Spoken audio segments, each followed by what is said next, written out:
Well, Greg, some tough labor discussions on Labor Day weekend for a lot of school districts across the state, which still don't have an answer about whether they've come to an agreement with the unions, the teachers' unions that they've been negotiating with for months in some cases.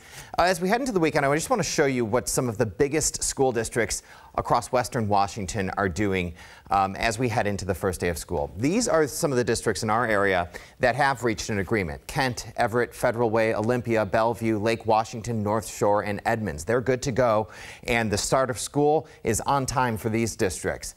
Two huge school districts still do not have an agreement, and they are negotiating through the weekend. Seattle Public Schools and Tacoma Public Schools. Tacoma Public Schools told me that they will be heading back to the negotiating table tomorrow, and they have a meeting scheduled for Tuesday to start talking about strike authorization. That's if they do not reach a tentative agreement heading into the weekend. So a lot of uncertainty in these two districts, and we're still waiting to hear what might happen in the coming hours and days.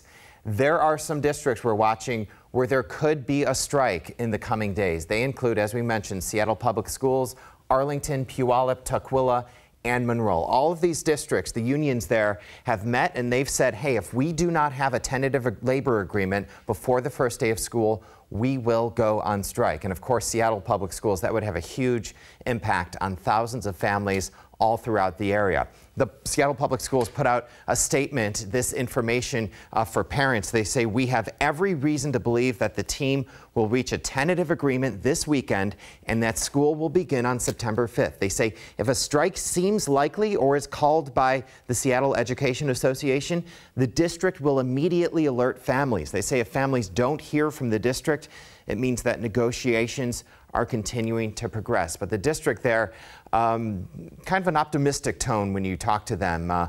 But negotiations continue. They will tomorrow and Sunday, in some cases late until the night, until they have some kind of agreement and an answer for all these parents. Greg? All right, a lot going on, Ted. Thank you.